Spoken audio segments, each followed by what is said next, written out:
When you are looking upon your own planet and realizing how beautiful all of the life here is on this beautiful Earth, but even your own scientists admit that they have found a great number of other Earth-like worlds spread throughout the entire universe. This is your own indication of understanding that your family extends far past this planetary realm. Not only would you be looking at Earth-like planets, but you would also be looking at many other different types of worlds that also support other forms of life. These other forms of life are extra-dimensionally different, for they can have different archetypes. It does not always come down to the human or humanoid equation. In fact, there are other planets that are different in color, different in ecosystem, different in dimensional construct, that contain other forms of sentient life. You may, for example, witness macroamoeba that exist upon these planets, though they are sentient in intelligence. You could look into the idea of macrobacteria, which also represents a different type of sentience. You can also find creatures similar upon the Earth that have their own sentient equivalent. For example, if you look throughout the particular constellation of Canis Major, you will find that there are many different beings that look cephalopoid, that look cetacean-based, or even canine-based, or even feline-based, insectoid, reptilian, and so forth. So it is not just looking at the great number of Earth-like worlds that exist throughout the universe.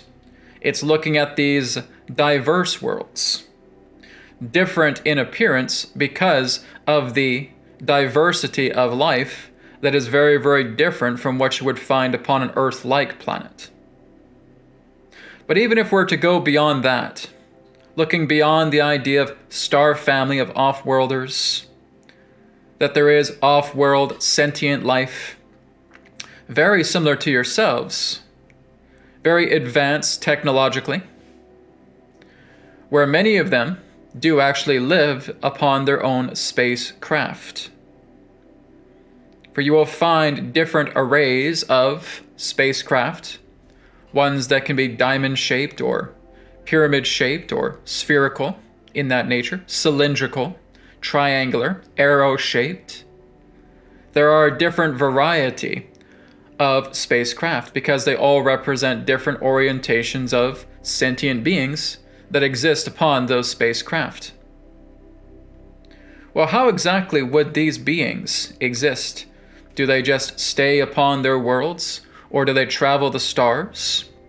Do they create some type of interplanetary or interdimensional conveyance and they travel throughout the stars? How is this done?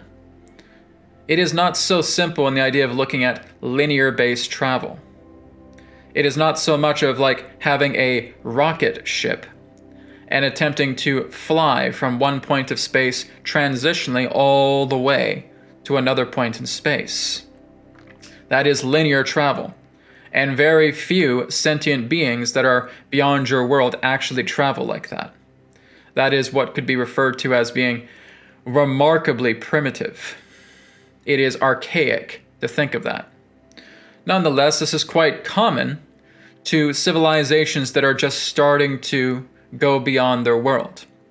They will have some type of simplistic propulsion craft, utilizing the idea of explosive nature, explosive rockets, explosive launching, and moving through a linear fashion, often quite around the orbit around their planet.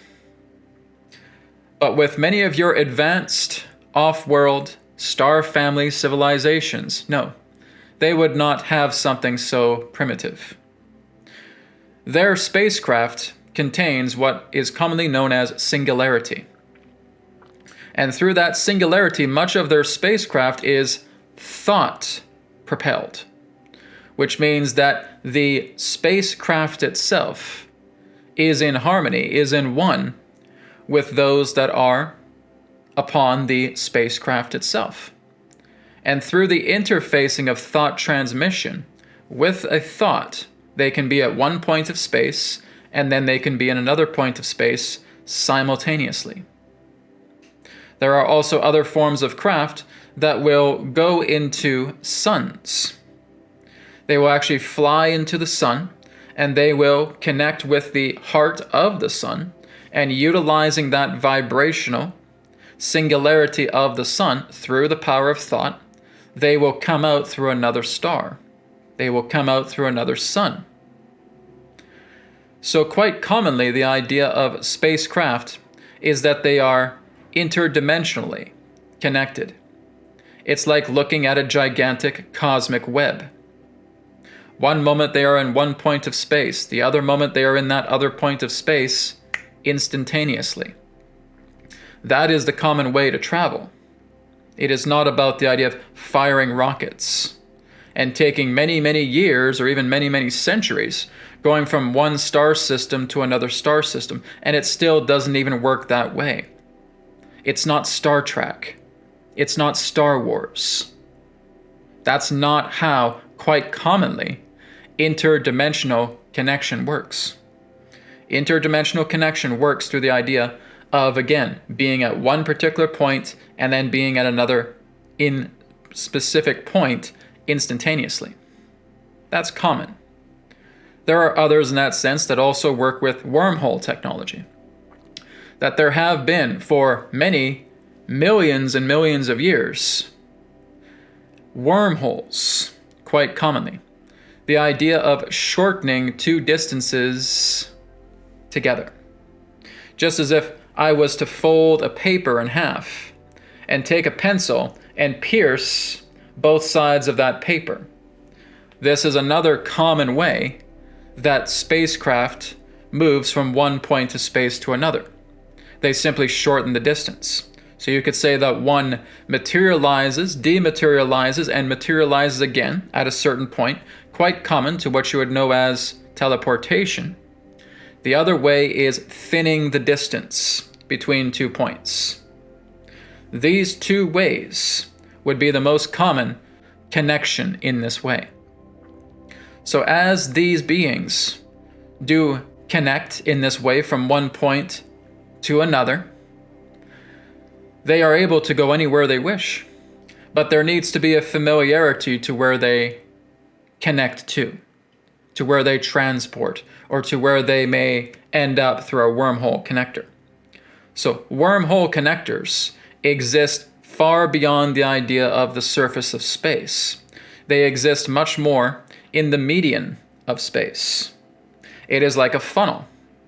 And these funnels themselves can be created through the nature of thought, where you are able to go deeper past the substratum of, as you would say, interstellar space, moving much more into a quantum level, where you would be able to manipulate, should you have the means to do so, manipulate the fabrics of space-time and time-space back into space-time again, and these funnels themselves would be manifest. And utilizing these ancient gateway, or again, wormhole systems, thinning the space between two locations, two properties.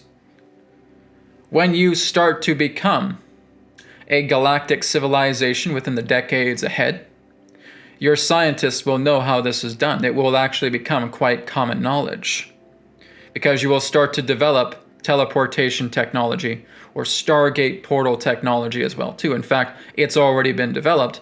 It just needs to be unveiled to the public, and that will happen at the appropriate time. When that is becoming unveiled, scientists will now admit, yes, we have the ability to travel from our system to another star system that could be 10,000 light years away, but because we have the astronomical data through our telescopes relating to that particular star system, we could transport ourselves there. That can certainly be a possibility, though that will not be possible for many decades to come still. Because what much of the off-worlders are going to be doing is they are going to be mentoring the human civilization in the times ahead. You will have your cosmic ancestors, you will have your off-world star family working together with planet Earth at the convenient time that is appropriate. Not right away, but again, you're just slowly starting to open up. It's like planting a seed in the ground, watering and nurturing and taking care of that seed, and then at some particular point, it buds and it will blossom. And that's what needs to happen with the human civilization. You cannot continue to feel like you are going to explore the cosmos while you are still at each other's throats. You cannot expect to explore the cosmos when you don't even know how to take care of your own planet. You cannot expect to explore the cosmos when you feel like you do not know how to take care of yourself or to help others or to live in a form of harmony. This is why the star system is under a quarantine right now. This is why there are, and we mean this very literally, millions of different spacecraft existing in their own pocket dimensions that are also working behind the scenes to help form equilibrium of this entire star system. There is so much just going on in your star system that you don't know about, relating to the idea of great cleanup, representing sanitation, clearing away intruders that no longer belong here, sanitizing the star system so that its health improves, no longer having any forms of dominion-based takeovers, no more proxies that are serving other beings and their own agendas. Much of this is being cleaned up behind the scenes. And so the Earth herself, you yourselves are going through what you have come here to do. You're functioning as the proverbial ground crew. And there is the behind the scenes crew. And they are here to ensure that everything is in appropriation when the time comes for humanity to start moving beyond the Earth. Because this will be happening in the decades to come. There will be innovations developed that will move you past your planetary sphere. You will have interest in your own moon. You will have interest in Mars. You will also have interest in the asteroid belt.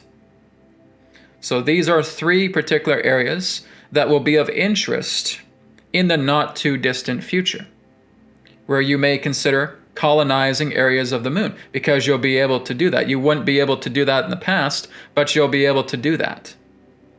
You may have interest in colonizing areas of Mars. You may have, again, opportunities to do that, because Mars itself is being sanitized. There will be certain areas within the asteroid belt.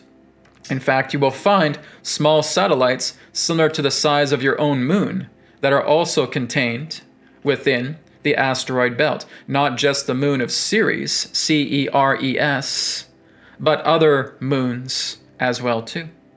There's a lot hidden within the asteroid belt that even your scientists haven't been able to discover yet. Some of them have been hollowed out and actually have their own atmosphere, which means some of these asteroids actually function as planets, for they are the remains of the original fifth planet within your star system, commonly referred to as Meldeck. But again, there are asteroids that do possess atmosphere, and they do actually have cities, both on the surface and internally throughout these particular forms of asteroids. There may be some that may be revealed to you.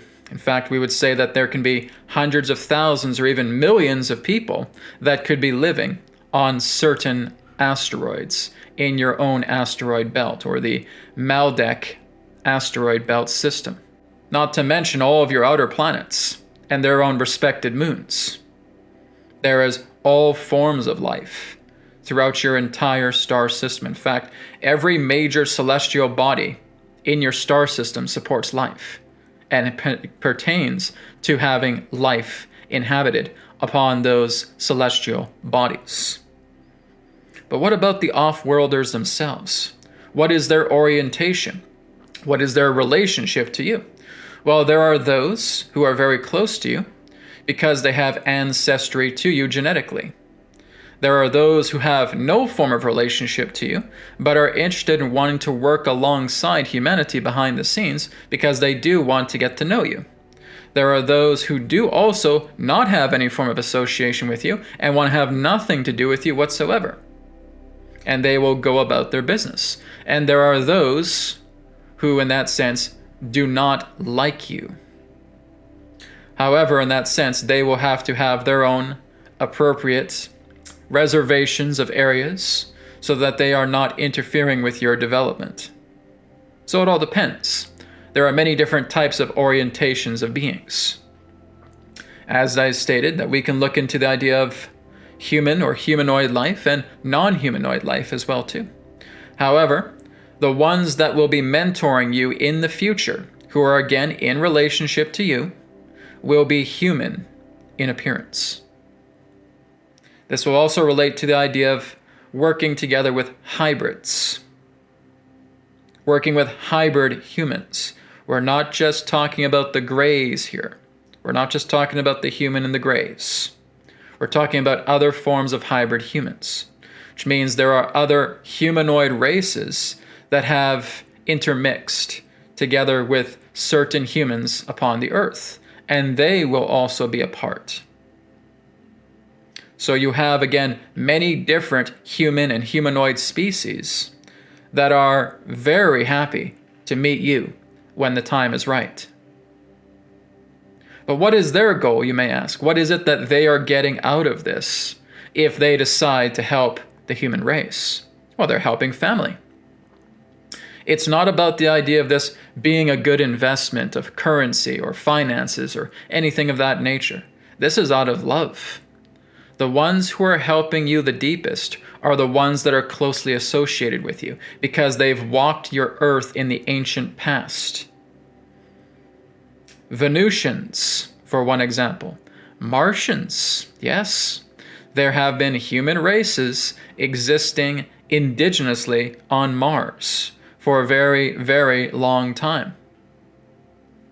You have, again, other beings in the outer star system, from Saturn, from Jupiter, from Neptune, from Uranus, even from the outskirts of Pluto, not to mention the many planets that exist in the Oort cloud. Many of them are aware of you. In fact, this entire jurisdiction of star system certainly doesn't belong to you. The jurisdiction that has been held here for a very long time has actually belonged more so to the insectoid races. Ones that look very similar to your ants, locusts, mantises as well. There are many different types, but in that sense, the insectoids have had claim upon the star system for a very, very, very long time, going into the billions of years, even before reptilians did. So everything pertaining to the jurisdiction of the star system has been facilitated quite commonly by the insectoid populations. And they have allowed these particular types of experiments, such as what's going upon Earth right now with all of you, to happen. Because they know that humanity showing up at the appropriate time for the Earth is actually going to benefit her. What? Can you be serious? We're benefiting the Earth? We're polluting her? We're hurting her? We're making a mess of things, and this is us benefiting her? Yes. because she is learning from you just as much as you are learning from her. And very much your star family, your star ancestors knew this. So again, there is a lot for you to explore. I do not have all the time to go through all the different types of civilizations that are just within your star system alone, to giving you an idea about who's here and what their orientation is with you. But much of the regressive races have left your world. They have left the Earth, and they are going into other frontiers, as it were. But the time will come where you will be very familiar with the star family that is going to assist you. In fact, many of them are already on the planet right now. It's what has been termed as incognito extraterrestrials. They look just like you. They could walk down the street just like you. They look exactly in the form of a human being, maybe with a little bit of tweaks here and there. And they also do work just like you. They can work in common society just like you. And you would not know the difference. They breathe oxygen just like you. They have 2 arms, 2 legs, full 5-star formation just like you. And you would not know. But they are here. Many different races, approximately 17, just to be exact. And that they are mingling throughout society. Some of them also have connections or ties to the inner earth. In fact, you will find that they actually have certain forms of technology within their own appropriate domiciles to transport themselves into the interior of your earth. And there are those in that sense who are indigenous to the earth that are also upon the surface, who are human or humanoid in nature. And they also have their points of contact throughout the earth. So not only is it star family, it's inner earth family as well too. And they will also have some role to play in helping in your evolution at the same time, for they are much older than you. They know about the earth much greater than you, and some of them will volunteer to assist you in the times ahead. Star family is here to help family. Looking at them as ancestors, and they are looking at you as their descendants. Therefore, they are obliging themselves to assist you, but to continue to stay behind the scenes until the time is right to show themselves. As I said, there are 17 different races here on the earth right now that are not naturally born on your planet. They are off-worlders, extraterrestrials, but again, looking exactly like you in human form. So there's a lot more to discuss pertaining to star family connections, but this is just giving you a brief overview about star family. And should you want to discuss this further, I would be happy to do so. So as you look upon the stars, as you go out on your own and you connect with the night sky, put your beam out. Do you know what I mean by that? Take your hands, place them upon your heart, and shine the light of your heart. Feel it opening like a flower, and just cast your beam out. Cast out that white light beam and point it towards the stars. And say, to my cosmic family, I am here, I am present, I am on my own. I would like to see you, and just see what happens. All you're doing is shining that beam. All you're doing is pointing that towards the night sky and shining it and saying to my star family, to my off-world family, I am here. Let yourself present. I am here on my own. I would like that contact with you, and see what happens.